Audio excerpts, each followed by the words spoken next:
All right, mates, welcome back to the channel. Hope everybody is doing well and everybody had a wonderful, wonderful week. Can't stress that enough. You got to make sure that you take care of yourself, get out there, enjoy life. You know what I'm saying? End of the summer, back to school, all that stuff going down does not mean that you still can't get some fishing trips in.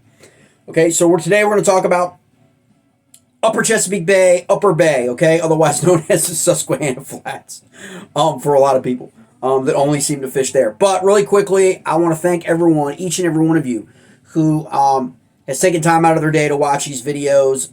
We just got coming off the best week we've ever had on YouTube. The watch hours are crazy, and really, what that comes down to, for those of you who don't follow all that algorithm mess stuff, it really is. It's less about subscribers and more about how long people stay on your videos, right? Like, people can ditch in a minute or two, and you know, but for us, we've been fortunate enough to have really great 88%, 92% watch times on videos. So that tells us a lot about the content. Our content is where our content needs to be.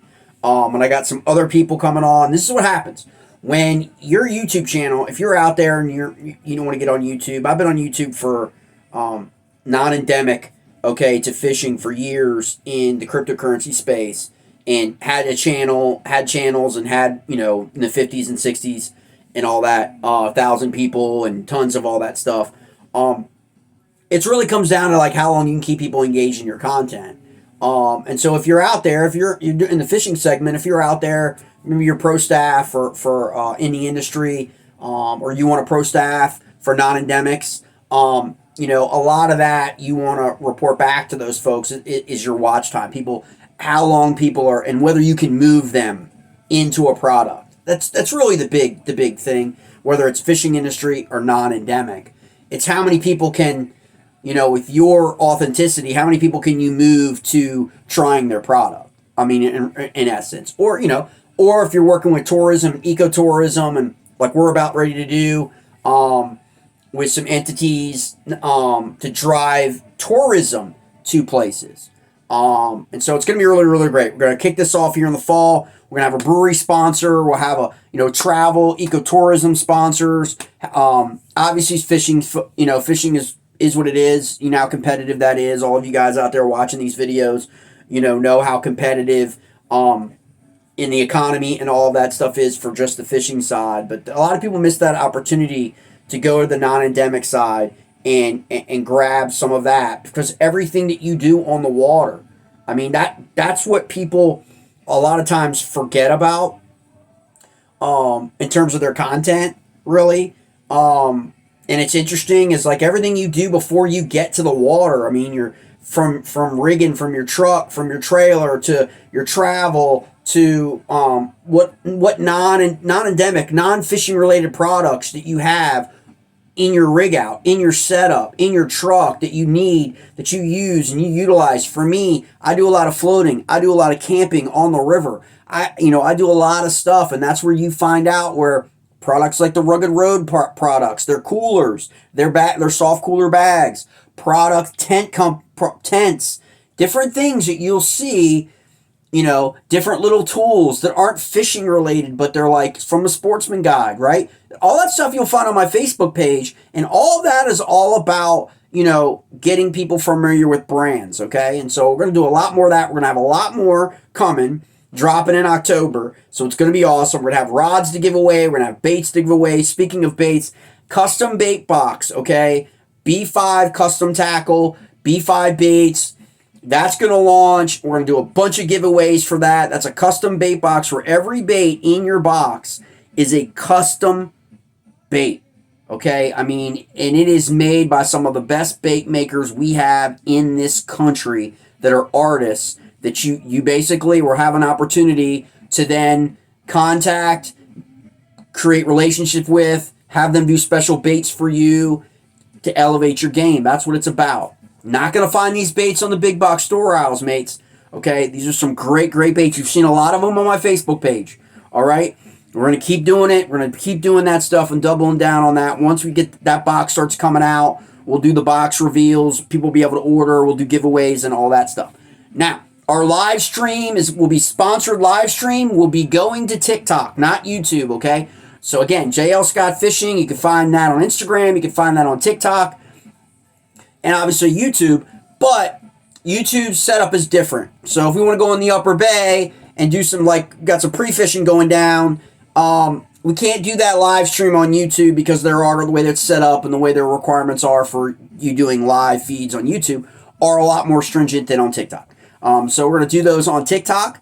So you have to be a follower of that on the TikTok channel. I don't think those are saved, though, in the individual TikTok channels' posts. So you kind of have to catch them live. So I'll make sure that we create some kind of mechanism where you'll know when we're going to go live on the water at any specific fishery that we're going to be at, and try and get that knocked out. And so, exciting times, right? Going into September. But we're going to talk here quickly about the Upper Bay, okay, and what we're seeing now in the Upper Bay in Chesapeake.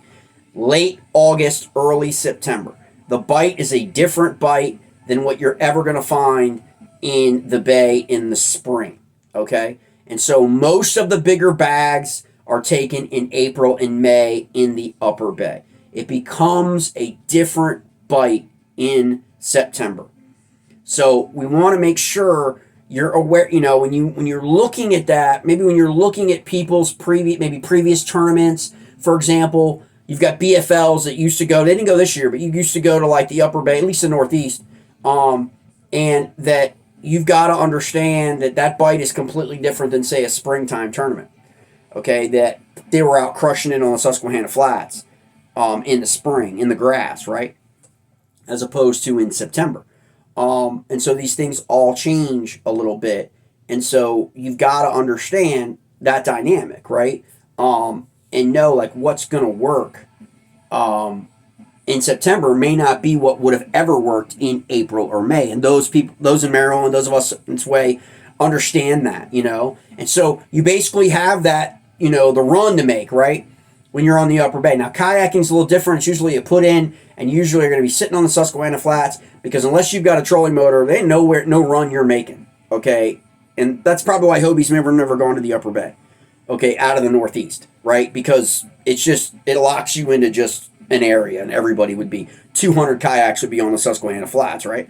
We saw that I think last year with Bass and its Upper Chesapeake event in August. Not the best time of year to go to Upper Chesapeake Bay, and sitting on the flats. Okay, Mike Iaconelli won that event, as he should have probably. I mean, based on that bite and how tough that bite was.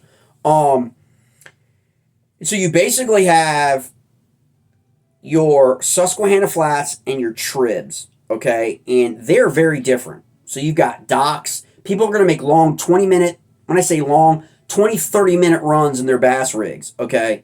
Or they're going to run to the Susquehanna Flats in Furnace Bay, okay? I mean, you're basically going to have two camps, or you're going to have those that are going to make the run and spend most of their day in the Tribs, maybe the elk or sassafras, try to catch their limit off the docks as much as they can, and structure, because that's what separates the sassafras from a lot of other places in the Upper Bay is it has structure, has a lot of structure, okay?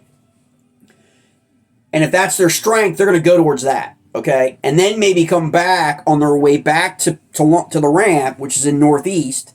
I think it's Anchors Marine typically is where bass goes out of, for that upgrade or whatever. Now, if you're on Furnace Bay, if you're on Susquehanna Flats, if you're out there right now, the number one bait that's being thrown consistently for the last year or two plus is the chatterbait in the grass, okay? Grass, inside grass lines, outside grass lines, gaps in the grass, all of that stuff, okay? The chatterbait on the Susquehanna Flats kind of replaced flipping. I mean, for a lot of people. It does not mean that you should not go flipping on the Upper Bay in September. Because there is plenty, if you're making runs to sassafras, okay, there are plenty of areas, Turner's, Lloyd's, wherever you want to talk about it, for you to flip, okay?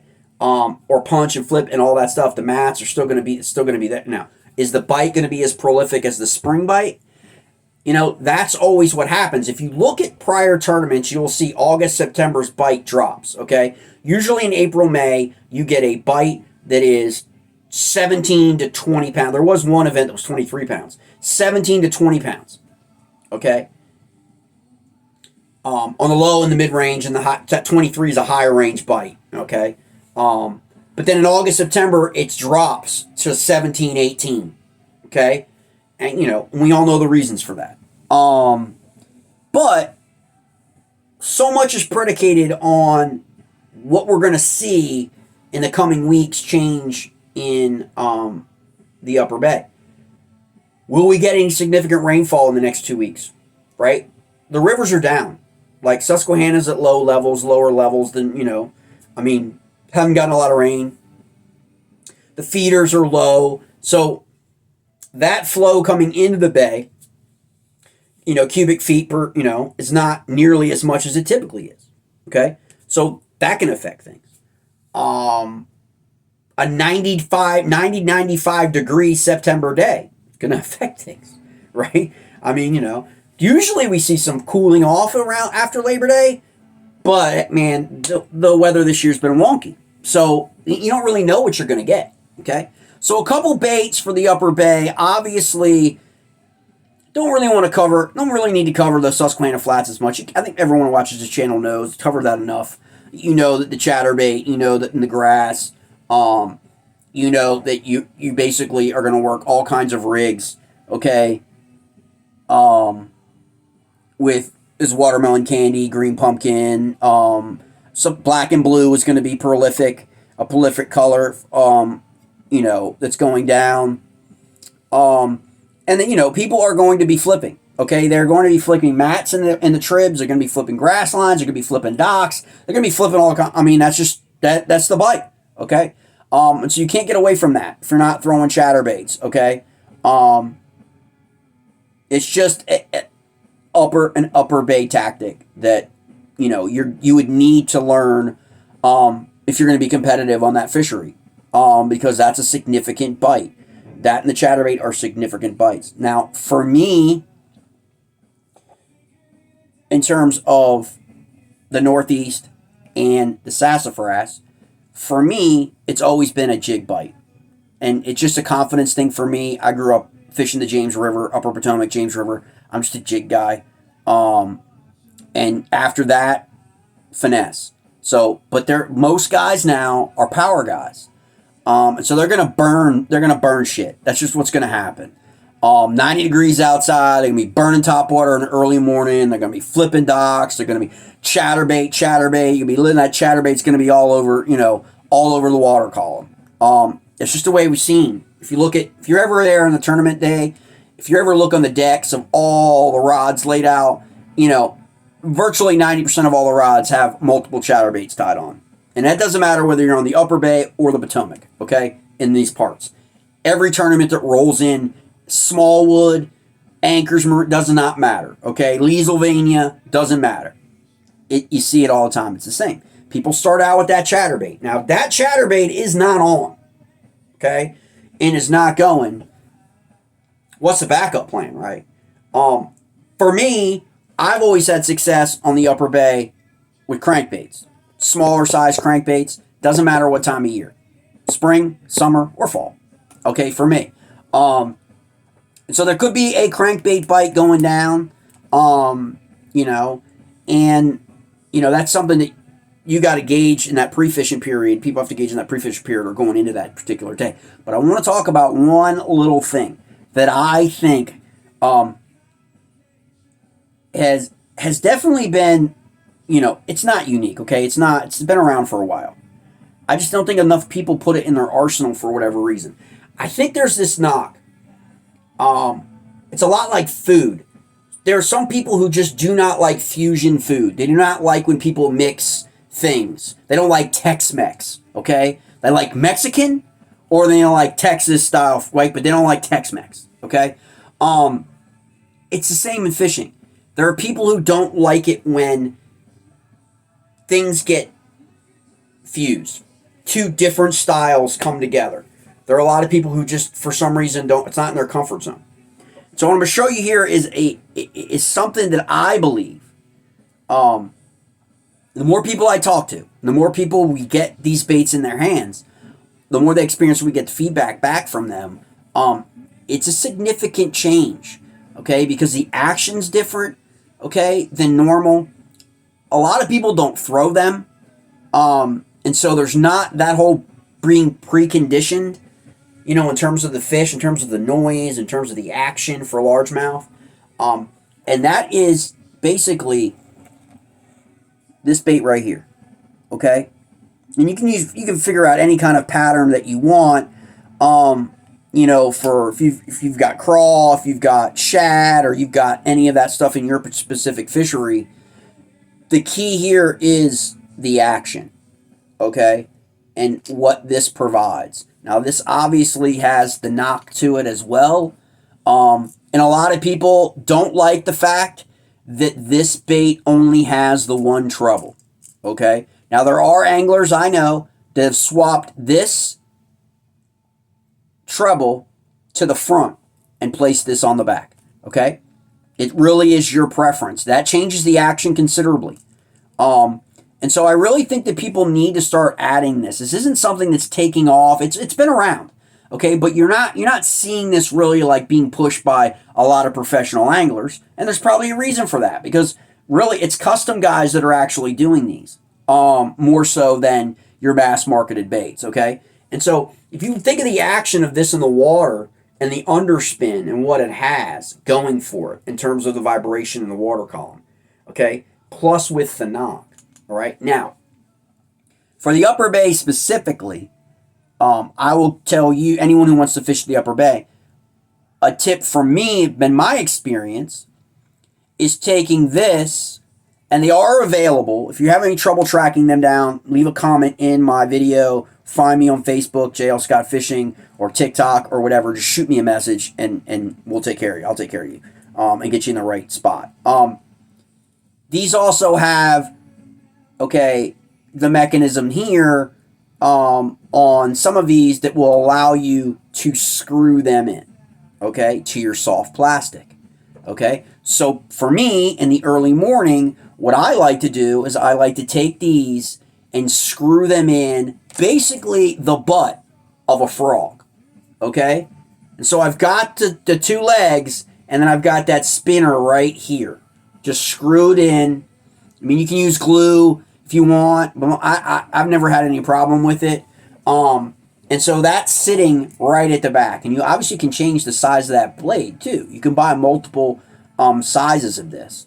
But what I like to do for places like the Upper Bay and Potomac, a little bit different, is I like to take these and screw them in to the bottom of my worms. I'll use a 5-inch Senko, a 5-inch.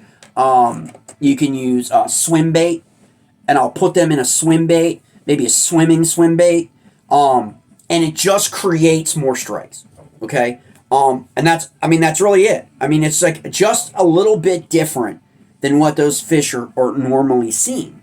And that's kind of like what I love about custom, is people got all kinds of custom stuff. Man, there are tons of frogs out there that you're not seeing because they're not at Tackle Warehouse. They're not at Fish USA. They're not at Bass Pro, right? That are just being generated by custom bait makers that have great action. They're the great size. They're great color. Mostly the belly is what you really want to look at in terms of color, okay? You don't want that just white belly and then that great color pattern at the top, because the fish isn't seeing that in the grass. They're focusing on the action and that belly color, okay? So there will be people throwing the frog, okay, early in the morning, on tournament morning, in the tribs of the Upper Bay. There always is. And it's just a matter of whether or not that bites on. If it's a little overcast, if maybe we got some rain the night before, look out. That bite's going to change on a dime. And you're going to find that those guys, that it was a trib bite, not a Susquehanna flat bite, okay? And so much of that's predicated on what you see on the water, the day before, looking up in the sky, feeling it, whether we got an overcast or not, whether or not you got that swim bait action or spinner bait action working in deeper water based on what the temperature of the day is. But I will say this about the Upper Bay. There are tons of largemouth bass that live shallow year-round, okay? They don't move that far. I mean, they just are. You can catch these guys. Go ahead and check on YouTube, Upper Bay. You'll find tons of videos in October, November, December, guys catching largemouth bass, 3, 4, 5 pounds on the Upper Bay on docks, okay? With crankbaits. They become resident fish, okay? Because there's such a prolific forage base for them. For them, and it's a great habitat for the most part. Grass is back. There's a lot of oxygen. There's a lot of everything going on with it. They don't need to move that far. They may go to a little bit deeper water, but it's usually deeper water that you're going to find pretty darn close to structure, okay? For me personally, what I've recommended to mates, and I've talked to probably half a dozen people or so about the Upper Bay, and whether or not you can translate baits from like the James River and the Potomac to the Upper Bay. I think you can. I think you can translate that stuff. But the black and blue jig, you're not going to miss out on, okay? The black and blue jig is going to come into play, okay? Definitely want to have trailer action on that. And it's good. There's going to be a jig bite. Now, whether or not that jig bite is significant enough to win a tournament versus, say, the chatterbait or early morning topwater bait, that's going to be the question.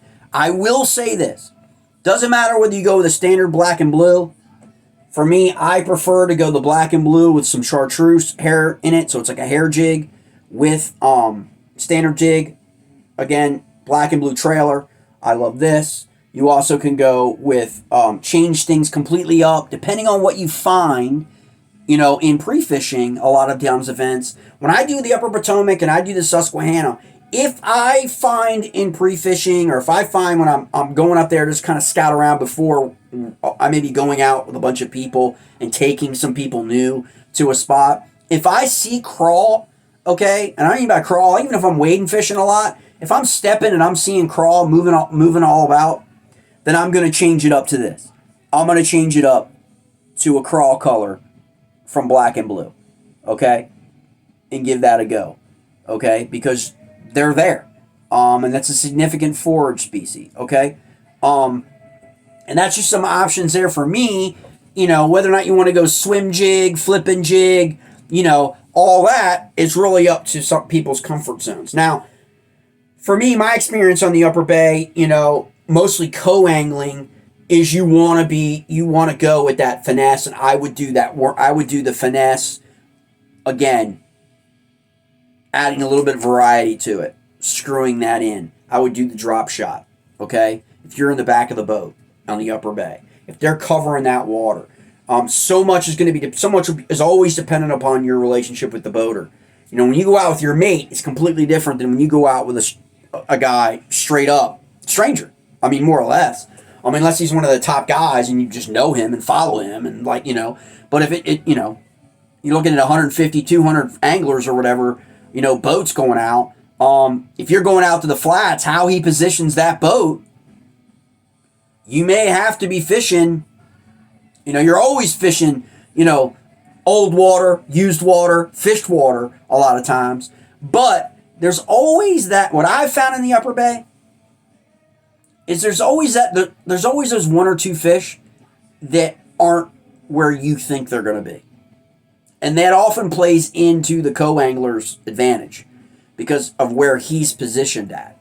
And so go with finesse, go with the wacky rig, go with something a little bit different, finesse baits with those spinners, go with an inline spinner, go with something that allows you to cover water, maybe out of the grass, not really tied up on that line for the one or two or whatever that a lot of times are bigger, that are going to not be in that mix that the boater is targeting. So you kind of have to game plan that as a co-angler a little bit different than if you were the boater. But it's going to be really, really interesting. I will be there. I will be back. So I will be there for that event in about 2 weeks. So I'm really, really looking forward to seeing that and see how things play out with everybody on the Upper Bay. All right, mates.